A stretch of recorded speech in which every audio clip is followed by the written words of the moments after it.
आप देख रहे हैं देश लाइव, देश की आवाज। अस्सलाम वालेकुम, आदाब, नमस्कार, सत श्री अकाल। देश लाइव में आपका स्वागत है। मैं हूं सहल कुरैशी। जो कुश्ती की हमारी महिला बेटियां, जो पहलवान, हमारी महिला पहलवान, जो आरोप लगाए थे बृजभूषण सिंह पर, मैं इन्हें भीषण कहता हूं, बृजभूषण नाम है इनका, काफी भीषणकारी सारी चीजें चल रही है। तो बहरहाल जो लड़कियों ने आरोप लगाया था उनमें से एक नाबालिग लड़की थी और पोक्सो के तहत बृजभूषण सिंह के खिलाफ एफआईआर दर्ज कराई गई थी। अब उस नाबालिग के मामले के अंदर दिल्ली पुलिस ने बृजभूषण सिंह को क्लीन चिट दे दी है और पटियाला हाउस कोर्ट के अंदर क्लोजर रिपोर्ट भी दायर कर दी है। यानी कि जो नाबालिग लड़की ने जो आरोप लगाए थे उसके बाद वो क्यों आरोपों से पलट गई, अपने बयान से क्यों पलट गई, ये तमाम बातों को लेकर कई सवाल उठ रहे हैं। लेकिन फिलहाल ये है कि 500 पन्नों की एक चार्जशीट जो है वो पटियाला हाउस कोर्ट में दिल्ली पुलिस ने फाइल कर दी है। और इससे अब चार्जशीट कहें या क्लीन चिट कहें, दोनों कह सकते हैं कि 500 पन्नों की क्लीन चिट जो है वो दायर की गई है पटियाला हाउस कोर्ट के अंदर।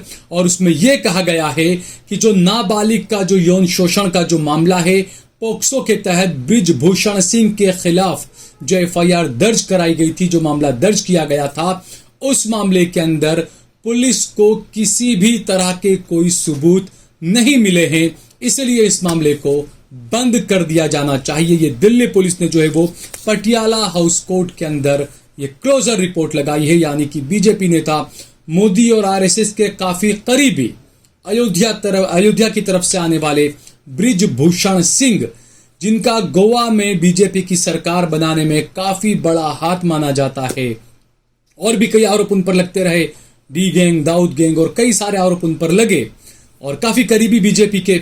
अब आप सोचिए कि आप एक आम आदमी अगर किसी पर पोक्सो का मामला दर्ज होता है तो सबसे पहले उसकी गिरफ्तारी होती है और उसके बाद पुलिस जांच करती है, तमाम चीजें होती है। लेकिन यहां पर पोक्सो का मामला दर्ज होने के बावजूद बृजभूषण सिंह की गिरफ्तारी नहीं हुई। पुलिस ने उल्टा उनसे कहा कि आप पहले सबूत दीजिए, यानी आरोपी जो, माफ कीजिएगा, जो पीड़िता थी उससे कहा कि पहले सबूत दीजिए, उसके बाद हम कार्रवाई का सोचेंगे। क्या ऐसा सभी मामलों में नहीं होना चाहिए कि पोक्सो का किसी पर भी आरोप लगता है तो पुलिस पहले आराम से जांच करे, उसके बाद ही गिरफ्तारी करे, पहले गिरफ्तारी ना करे? तो ये सवाल उठना लाजमी है। तो ये जो मामला है, इस मामले में यह था कि नाबालिग लड़की ने आरोप लगाया था बृजभूषण सिंह पर और उसके बाद इस नाबालिग लड़की ने अपना बयान पलट दिया, अपना बयान बदल लिया। बृजभूषण सिंह कितने कद्दावर नेता हैं, कितने ताकतवर नेता हैं, कितने बाहुबली नेता हैं, ये उत्तर प्रदेश के सभी लोग जानते हैं। और ये बयान क्यों बदला बच्ची ने, ये हम कुछ इसमें नहीं कह सकते। लेकिन आपको बता रहे कि भारतीय कुश्ती संघ के जो अध्यक्ष हैं बृजभूषण सिंह, उन पर जो यौन शोषण का आरोप लगाया उसमें 7 महिला पहलवानों की याचिका पर सुप्रीम कोर्ट ने एफआईआर दर्ज करने का आदेश दिया था। दिल्ली पुलिस तो एफआईआर भी दर्ज नहीं कर रही थी, पहलवानों को धरना प्रदर्शन पर बैठना पड़ा और उसके बाद सुप्रीम कोर्ट में मामला पहुंचा और सुप्रीम कोर्ट ने कहा कि इस मामले में एफआईआर दर्ज की जाए, क्योंकि 7 महिला पहलवान जो है वो कुश्ती का हमारे पहलवान बैठे हुए थे धरना प्रदर्शन पर। जिसके बाद बृजभूषण के खिलाफ एफआईआर दर्ज हुई। पीड़ित पहलवानों में एक नाबालिग लड़की थी, इस वजह से इस मामले में पोक्सो के तहत भी मामला दर्ज किया गया। एफआईआर में नाबालिग लड़की के पिता ने आरोप लगाया था कि बृजभूषण शरण सिंह ने उनकी बेटी को जबरन उनकी ओर खींचा और उसका यौन उत्पीड़न किया।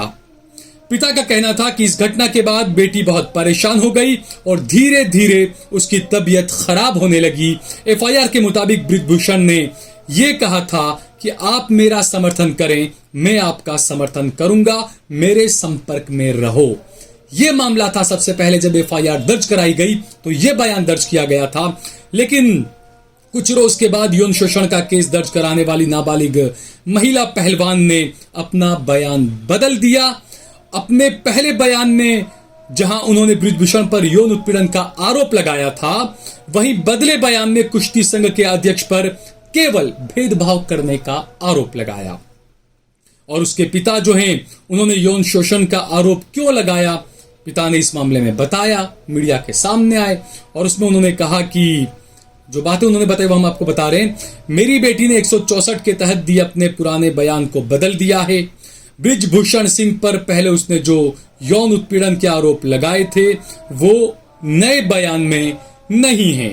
मैं इस वक्त परेशान हूं और चाहता हूं कि मेरे परिवार को अकेला छोड़ दिया जाए।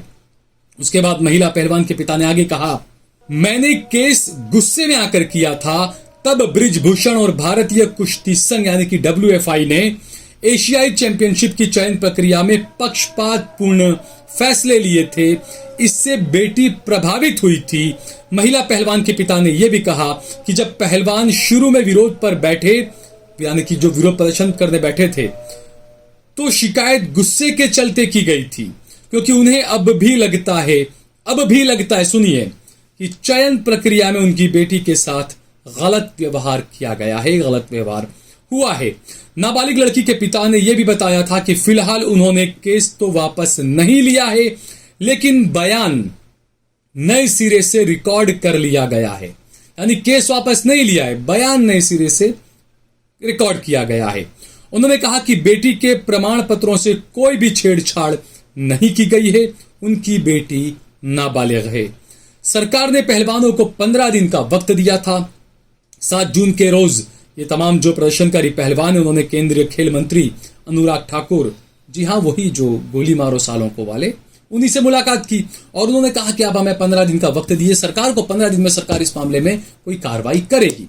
तो ये जो 7 पहलवान थी उनमें से एक पहलवान जो नाबालिग जो थी, इसका मामला अलग किया गया था और इसी मामले में दिल्ली पुलिस ने जो है वो बृजभूषण सिंह को क्लीन चिट दे दी है और कोर्ट में, पटियाला हाउस कोर्ट में क्लोजर रिपोर्ट फाइल करते हुए कहा है कि बृजभूषण शरण सिंह के खिलाफ दिल्ली पुलिस को यौन उत्पीड़न के, नाबालिग के यौन उत्पीड़न के पोक्सो के मामले में कोई सबूत नहीं मिले हैं।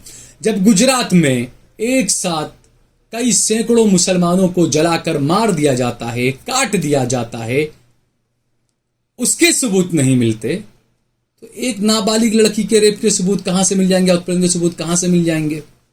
बहरहाल ये भी मैं साथ में कह दूं कि न्यायपालिका पर टिप्पणी मैं नहीं कर रहा हूं, न्यायपालिका पर टिप्पणी नहीं करनी चाहिए, लेकिन जो सिस्टम बनाया गया इसमें न्यायपालिका का कोई कसूर नहीं है। ये सिस्टम जिस तरह का बनाया गया है, वो सिस्टम इस तरह का बनाया गया है कि ये तमाम चीजें चलती रहती है, होती रहती है। हो सकता है कि ये नाबालिग लड़की ने गुस्से में आकर बयान देकर FIR दर्ज करा दी, हो सकता है बृजभूषण इस मामले में बेगुनाह हो, लेकिन जो दूसरे 6 पहलवान महिलाएं हैं, जो महिला पहलवानों ने जो मामले दर्ज कराए यौन उत्पीड़न के और कई सबूत भी दिल्ली पुलिस को दिए हैं, अब देखना यह होगा कि उन मामलों के अंदर आखिर क्या होता है। दूसरे कुछ लोग जो राजनीति से जुड़े हुए लोग हैं वो ये सवाल भी उठा रहे हैं कि बृजभूषण शरण सिंह किस नेता के ज्यादा करीबी हैं, क्या वो योगी के ज्यादा करीबी हैं या वो मोदी के ज्यादा करीबी हैं। अब आप आगे मैं कुछ कहना नहीं चाहता, आप खुद समझ लें, क्योंकि राजनीति में ये चलता है, एक दूसरे के खेमे के नेताओं को निपटा कैसे देना वो भी चलता रहता है। हो सकता है ये जो 6 पहलवान लड़कियां जो दूसरी महिला पहलवान है उनके आरोपों में कुछ सच्चाई हो सकता है बृजभूषण सिंह उस मामले में फंस भी जाए, यानी कि लीगली जो है अगर उन्होंने किया है तो कानून अपना काम करेगा।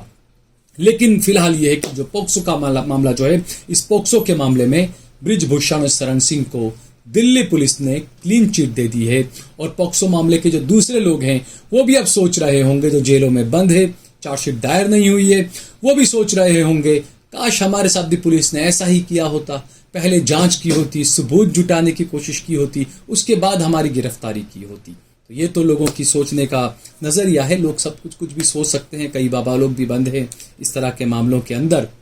बहरहाल अगर आपको ये वीडियो पसंद आया हो तो इस पर कमेंट करें, इसे लाइक करें, इसे ज्यादा से ज्यादा शेयर करें। अगर आपने हमारा चैनल देश लाइव सब्सक्राइब न किया हो तो हमारे चैनल को जरूर सब्सक्राइब करें।